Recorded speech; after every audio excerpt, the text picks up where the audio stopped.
بسم اللہ الرحمن الرحیم السلام علیکم۔ یونانی اس عجیب کشتی کو دیکھ کر شدید حیرت میں مبتلا تھے، کیونکہ اس کے اندر ایک سے زائد بلند و بالا اور مضبوط مستول نصب تھے، اور اس سے بھی زیادہ حیران کن بات یہ تھی کہ ان مستولوں کے ساتھ دیو قامت دیگیں لٹک رہی تھیں۔ اہل سور نے یونانیوں کے غرور کو خاک میں ملانے کے لیے جو منصوبہ تیار کیا تھا وہ کچھ اس طرح تھا کہ مستولوں سے لٹکی ان دیگوں کے اندر تارکول، گندک اور پل بھر میں بڑک اٹھنے والا تیز رفتار آتشگیر تیل بھرا ہوا تھا۔ صرف یہی نہیں بلکہ کشتی کے فرش پر جہاں مستول جڑے تھے وہاں لکڑی کے برادے اور خوش گھاس پھوس کے ڈھیر لگا دیے گئے تھے، جنہیں تارکول اور دیگر آتشگیر مادوں سے پوری طرح تر کر دیا گیا تھا۔ یہ کشتی محض ایک جہاز نہیں بلکہ سمندر پر تیرتا ہوا ایک دہکتا جہنم تھا، جسے ملاح بڑی ہوشیاری سے یونانیوں کے تعمیر کردہ ان برجوں کی طرف لے جا رہے تھے۔ اس وقت اہل سور کی خوش قسمتی کہیے یا یونانیوں کی بدقسمتی، ہواؤں کا رخ بھی ان کی طرف تھا، جو اس موت کے جہاز کو تیزی سے یونانی ٹھکانوں کی طرف دھکیل رہا تھا۔ اہل سور کے جانباز ملاح اس آتشی جہاز کو ٹھیک اس مقام پر لے آئے جہاں یونانیوں نے اپنی شاہراہ کا اختتام کر کے بلند و بالا دفاعی برج کھڑے کیے تھے۔ وہاں پہنچتے ہی سور کے لشکریوں نے کسی بھوکے عقاب کی طرح کشتی کے اگلے حصے میں جلدی ہوئی مشعلیں پھینکی، اور دیکھتے ہی دیکھتے وہ بڑکتا ہوا جہاز یونانیوں کے بنائے ہوئے دونوں برجوں کے ساتھ جا ٹکرایا۔ ایسا تباکن انتظام کرنے کے بعد کشتی پر سوار اہل سور کے لشکریوں نے فاتحانہ انداز میں سمندر میں چھلانگیں لگا دیں اور تیزی سے تیرتے ہوئے واپس اپنی خشکی کی جانب نکل گئے۔ ابھی یونانی سنبھل بھی نہ پائے تھے کہ ان کی آنکھوں کے سامنے اس آتشی جہاز نے اپنا ہولناک کام شروع کر دیا۔ کشتی میں موجود تارکول، گندک اور آگ لگانے والے کیمیکل کے ذخیروں نے ایک زوردار دھماکے کے ساتھ آگ کے شعلے اگلنا شروع کر دیے۔ کشتی کے فرش پر بچھا ہوا لکڑی کا برادہ اور خشک گھاس بارود کی طرح بھڑک اٹھی، اور دیکھتے ہی دیکھتے آگ کے بے قابو شعلوں نے یونانیوں کے دونوں عظیم الشان برجوں کو لپیٹ میں لے لیا۔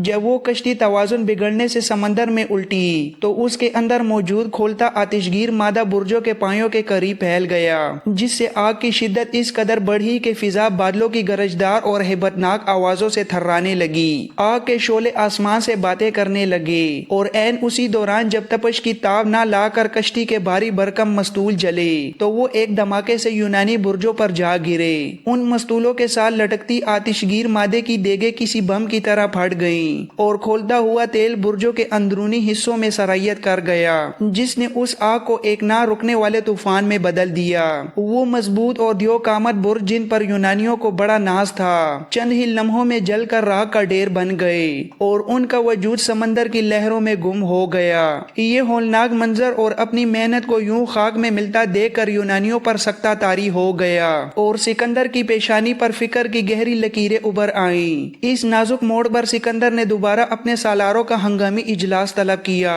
کچھ سالاروں نے یہ مشورہ دیا کہ راستے کو مزید چوڑا کیا جائے تاکہ اس کے دونوں اطراف بھاری منجنیقیں نصب کی جا سکیں، اور اگر سور کے جہاز دوبارہ حملہ آور ہو تو سنگباری سے انہیں سمندر کی تہہ میں پہنچا دیا جائے۔ لیکن سکندر نے اپنی خداداد بصیرت سے اس تجویز کو مسترد کر دیا۔ اسے اس کے دوراندیش مشیروں نے پہلے ہی خبردار کر دیا تھا کہ سور جیسے سمندر کے درمیان بسے شہر کو صرف ایک راستے کے ذریعے فتح کرنا ناممکن ہے۔ جب تک طاقتور بحری بیڑے اور سمندر پر تیرتے تختوں کے ذریعے فصیل پر ہر طرف سے ہلا نہ بولا جائے تب تک سور کی مغرور گردن کو نہیں جھکایا جا سکتا۔ اس نازک موڑ پر سکندر نے ایک دھماکہ خیز اعلان کیا۔ اس نے چاروں طرف اپنے کاسے دوڑا دیے اور قرب و جوار کے تمام ملاحوں اور ماہی گیروں میں یہ منادی کرا دی جو بھی کشتیاں اور بحری بیڑے سکندر کی پناہ میں آئیں گے ان کے لیے عام معافی ہوگی۔ اس نے وعدہ کیا کہ کسی کو ذرا برابر بھی نقصان نہیں پہنچایا جائے گا، اور ہر شخص اپنے کاروبار اور مقصد کے لیے آزاد ہوگا۔ صرف یہی نہیں، سکندر نے ساحل کے قریب واقع جزیروں کے بحری بیڑوں کو بھی یہ پیغام بھیجا کہ اگر وہ اپنے جہازوں سمیت سکندر کے لشکر کا حصہ بنے تو انہیں نہ صرف تحفظ بلکہ ان کی سوچ سے بھی بڑھ کر معقول معاوضہ اور انعامات دیے جائیں گے۔ سکندر کے اس اعلان نے جادوئی اثر دکھایا۔ سمندر کہ وہ ملاح جو اب تک خوفزدہ تھے اپنی کشتیوں سمیت سکندر کے زیر نگی جمع ہونے لگے۔ روڈس اور جیل کے وہ ماہر مناہ جو جہاز سازی کی صنعت کے بیتاج بادشاہ تھے وہ بھی اپنی مہارتوں کے ساتھ سکندر کے کیمپ میں پہنچ گئے، لیکن سب سے بڑی کامیابی اس وقت ملی جب قبرص کا بحری بیڑا جو 120 جنگی جہازوں پر مشتمل تھا غیر متوقع طور پر سکندر کی مدد کے لیے آن پہنچا۔ اب سکندر کے پاس سمندر میں ان گنت جہازوں اور کشتیوں کا ایک ایسا طوفان جمع ہو چکا تھا جس نے حالات کا رخ مکمل طور پر اس کے حق میں موڑ دیا تھا۔ قبرص کا یہ طاقتور بیڑا پہنچتے ہی سکندر نے اپنے ماہر صناحوں کو حکم دیا کہ ان جہازوں کے عرشوں پر بھاری منجنیقیں نصب کی جائیں۔ جب تیاریوں کا یہ مرحلہ اپنی تکمیل کو پہنچا تو 332 قبل مسیح کے موسم گرما کے آغاز میں سکندر سور پر حتمی اور فیصلہ کن حملے کے لیے تیار تھا۔ اس نے صرف جنگی جہاز ہی تیار نہیں کیے بلکہ ایک ایسا ناقابل شکست بحری بیڑا تیار کر لیا تھا جس میں محاصرے کا جدید سامان اور رسد کی فراہمی کا ایسا انتظام تھا کہ دشمن کا دم گھٹ جائے۔ اب سکندر کے اشارے پر ان تمام کشتیوں اور منجنیقوں سے لیس جہازوں کو سمندر کے اندر تعمیر کردہ اس شاہراہ کے دونوں اطراف ایک حفاظتی باڑ کی طرح کھڑا کر دیا گیا جو سور کی فصیلوں پر موت بن کر ٹوٹنے کے لیے بے چین تھے۔ اہل سور نے اس حملے کے جواب میں ایک جارحانہ طریقہ اختیار کیا۔ ان کے جنگی جہاز اچانک راستے کے دونوں اطراف سے نمودار ہوتے اور وہاں موجود یونانیوں کے جہازوں اور کشتیوں پر اس شدت سے سنگباری کرتے کہ سمندر کا پانی خون اور آگ سے بھر جاتا۔ جواب میں یونانیوں کی جانب سے بھی بھرپور جوابی کارروائی کی جاتی جس کے نتیجے میں دونوں کا بھاری جانی و مالی نقصان ہوتا۔ کئی یونانی جہاز پاش پاش ہو کر لہروں کی نظر ہو جاتے تو کئی اہل سور کے جہاز بھی سمندر کی گہرائیوں میں غرق ہو کر رہ جاتے۔ چند روز تک موت کا یہ کھیل یوں ہی جاری رہا لیکن یونانیوں نے ہمت نہ ہاری اور اپنے بحری بیڑے کو انتہائی استقامت کے ساتھ آہستہ آہستہ آگے بڑھانا شروع کیا، یہاں تک کہ وہ خونریز مار داڑ کرتے ہوئے فصیل کے قریب خشکی تک پہنچنے میں کامیاب ہو گئے۔ اب شہر کی بلند فصیل پر فیصلہ کن سنگباری کرنے کے لیے یہ ناگزیر تھا کہ یونانی اپنے ان مخصوص جہازوں کو سمندر میں لنگر انداز کر دیں جن پر بڑی اور بھاری منجنیقیں لگی تھیں تاکہ جہاز لہروں کے رحم و کرم پر رہنے کی بجائے ایک جگہ مضبوطی سے جم جائیں اور منجنیقوں کے ذریعے فصیل پر تباہ کن وار کیے جا سکیں۔ سور کے باسی اس خطرناک صورتحال کی سنگینی کو بام چکے تھے، لہذا رات کی تاریکی کا فائدہ اٹھاتے ہوئے اہل سور کے ماہر غوطہ خوروں نے خاموشی سے سمندر میں اتر کر ان جہازوں کے لنگر کاٹ ڈالے جو مضبوط رسوں سے بندھے تھے۔ اس سے یونانی بیڑا تتر بتر ہونے لگا۔ یونانیوں کو جب اس مصیبت کا علم ہوا تو وہ شدید اضطراب میں مبتلا ہو گئے، مگر سکندر نے فوراً اس کا حل نکال کر رسوں کی جگہ لوہے کی وزنی زنجیریں لنگر کے طور پر استعمال کرنا شروع کر دیں جنہیں کاٹنا یا نقصان پہنچانا اہل سور کے بس سے باہر تھا۔ اب یونانیوں نے ایک نئی اور حیرت انگیز جنگی حکمت عملی اپنائی۔ اپنے جہازوں کو سمندر میں لنگر انداز کرنے کے بعد بڑے بڑے تختوں کی مدد سے خشکی تک ایک عارضی لیکن مضبوط پل تعمیر کر دیا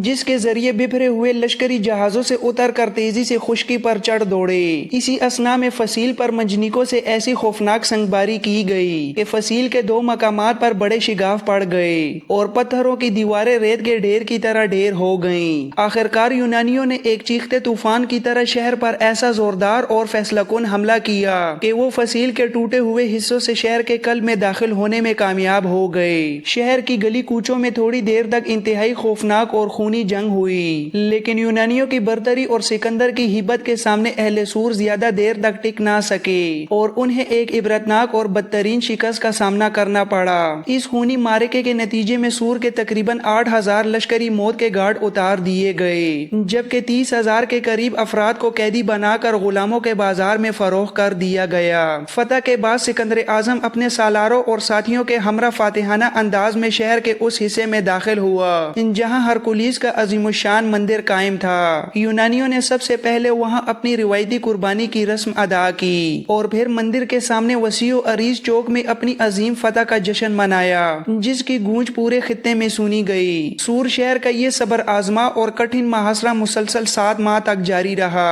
اور اس طویل کشمکش کے بعد ہی یونانی اس ناقابل تسخیر شہر کو زیر کر سکے۔ سور کی اس تاریخی فتح کے بعد اب سکندر کی نظریں فلسطین کے اہم اور بڑے شہر غزہ پر جمی تھیں۔ فلسطین سے مصر کی طرف پیش قدمی کے لیے غزہ ایک ایسی کلیدی حیثیت رکھتا تھا کہ اسے تسخیر کیے بغیر آگے بڑھنا خطرے سے خالی نہیں تھا کیونکہ یہ ایک مستحکم اور ناقابل عبور قلعہ نما مقام تھا۔ سکندر کے بعد سالاروں کا یہ خیال تھا کہ سور شہر کی عبرتناک تباہی اور وہاں ہونے والے ہولناک قتل عام کو دیکھنے کے بعد غزہ کے باسیوں کے حوصلے پست ہو چکے ہوں گے اور وہ مزاحمت کی بجائے شہر کے دروازے یونانیوں کے لیے کھول دیں گے۔ ان کا گمان تھا کہ جوں ہی سکندر کا لشکر نمودار ہوگا غزہ کا حکمران خود باہر نکل کر اطاعت کا توق گلے میں ڈال لے گا، بالکل ویسے ہی جیسے سیدھا کے لوگوں نے سکندر کی ہیبت کے سامنے ہتھیار ڈالے تھے۔ لیکن اہل غزہ کی جرأت مندی نے ان تمام اندازوں کو غلط ثابت کر دیا۔ انہوں نے نہ صرف یونانیوں کو للکارا بلکہ اس سلسلے میں ایرانی شہنشاہ داریوش سے بھی رابطہ کیا اور سکندر کے بڑھتے قدموں کو روکنے کے لیے فوجی مدد طلب کی تاکہ اس عالمی طوفان کا مل کر مقابلہ کیا جا سکے۔ سکندر جو اس سے پہلے سور کے محاصرے میں اپنی زندگی کے 7 طویل اور کٹھن مہینے ضائع کر چکا تھا، اب کسی بھی دوسرے شہر کے لیے اتنے طویل محاصرے سے خوفزدہ رہنے لگا تھا۔ جب وہ غزہ پہنچا اور اسے معلوم ہوا کہ وہاں کے جانباز جنگجو مرنے مارنے پر تلے ہوئے ہیں اور شہر کی فصیل اتنی بلند اور مضبوط ہے کہ اسے عام طریقے سے سر کرنا ناممکن ہے، تو اس نے سور کے تجربے سے سبق سیکھتے ہوئے ایک حیرت انگیز جنگی چال چلی۔ سکندر نے فصیل سے کچھ فاصلے پر ایک بلند پل کی تعمیر کا حکم دیا۔ یہ پل صرف ایک راستہ نہیں تھا بلکہ اسے اس مہارت سے بنایا گیا کہ جوں جوں وہ فصیل کی طرف بڑھتا گیا اس کے نیچے ایک گہری اور چھپی ہوئی خندق یعنی سرنگ بھی کھودی جاتی رہی۔ جب یہ پل شہر کی فصیل کے بالکل قریب پہنچا تو اس کے نیچے موجود خفیہ سرنگ بھی دیواروں کی جڑوں تک جا پہنچی تھی۔ دراصل سکندر کا اصل مقصد اس خفیہ راستے کے ذریعے فصیل کی بنیادوں کو کمزور کر کے زمین بوس کرنا تھا۔ اس نے یہ طریقہ اس لیے اپنایا تاکہ محاصرے کی طوالت سے بچ سکے، کیونکہ اسے یقین تھا کہ اگر اس کے لشکری روایتی انداز میں فصیل پر چڑھنے یا دیوار توڑنے کی کوشش کریں گے تو غزہ کے سپاہی اوپر سے ایسی بھرپور مزاحمت کریں گے کہ یونانیوں کو ایک بار پھر سور جیسی طویل کشمکش سے گزرنا پڑے گا، جس کا اب سکندر میں حوصلہ نہیں تھا۔ جب وہ خفیہ سرنگ فصیل کی جڑوں تک پہنچی تو زمین کے اندر ہونے والی اس کاریگری نے اپنا اثر دکھایا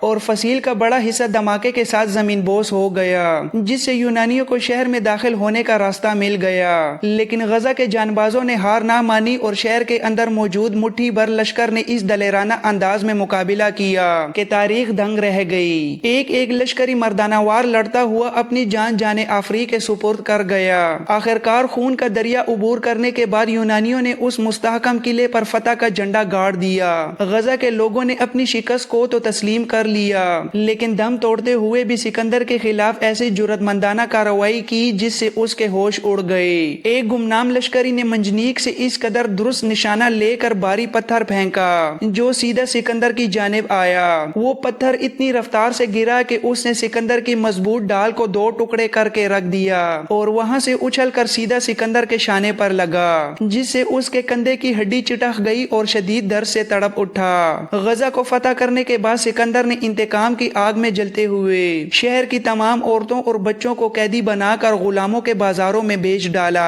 تاکہ ان کی نسلیں بھی اس شکست کو یاد رکھیں۔ اس مارکے کے لیے جو عارضی پل اور خفیہ سرنگ تعمیر کی گئی تھی، کام مکمل ہوتے ہی اسے مسمار کر دیا گیا۔ تاہم سور شہر کی فتح کے لیے سمندر پر بنایا گیا وہ عظیم راستہ اپنی جگہ جوں کا توں قائم رہا، جو یونانی انجینئرنگ کا منہ بولتا ثبوت تھا۔ اگرچہ اسوس کے میدانوں میں ایرانی شہنشاہ داریوش کو بدترین شکست ہو چکی تھی، لیکن دمشق، سور اور غزہ جیسے اہم شہروں کا ایک ایک کر کے یونانیوں کے قبضے میں چلے جانا داریوش کی نااہلی، بزدلی اور سیاسی نالائکی کا کھلا ثبوت تھا۔ ان بدلتے ہوئے حالات سے صاف ظاہر تھا کہ اسوس کی شکست نے داریوش کے اعصاب کو مفلوج کر دیا تھا اور وہ کہیں تنہائی میں چھپ کر یونانیوں کے خوف سے کانپ رہا تھا۔ اگر وہ تھوڑی سی بھی عقل مندی اور جنگی مہارت کا ثبوت دیتا تو اس کے پاس ابھی بھی 3 ایسے مواقع موجود تھے جنہیں استعمال کر کے نہ صرف یونانیوں کے اس بڑھتے ہوئے سیلاب کو روکا جا سکتا تھا بلکہ انہیں عبرتناک شکست دے کر تاریخ کا رخ ہمیشہ کے لیے موڑ سکتا تھا۔ داریوش کو یونانیوں پر کاری ضرب لگانے کا پہلا موقع اس وقت ملا جب اسوس کے میدانوں میں شکست کے بعد سکندر نے اپنے تجربہ کار سالار پارمینوں کو لشکر کا مخصوص حصہ دے کر دمشق کی تسخیر کے لیے روانہ کیا۔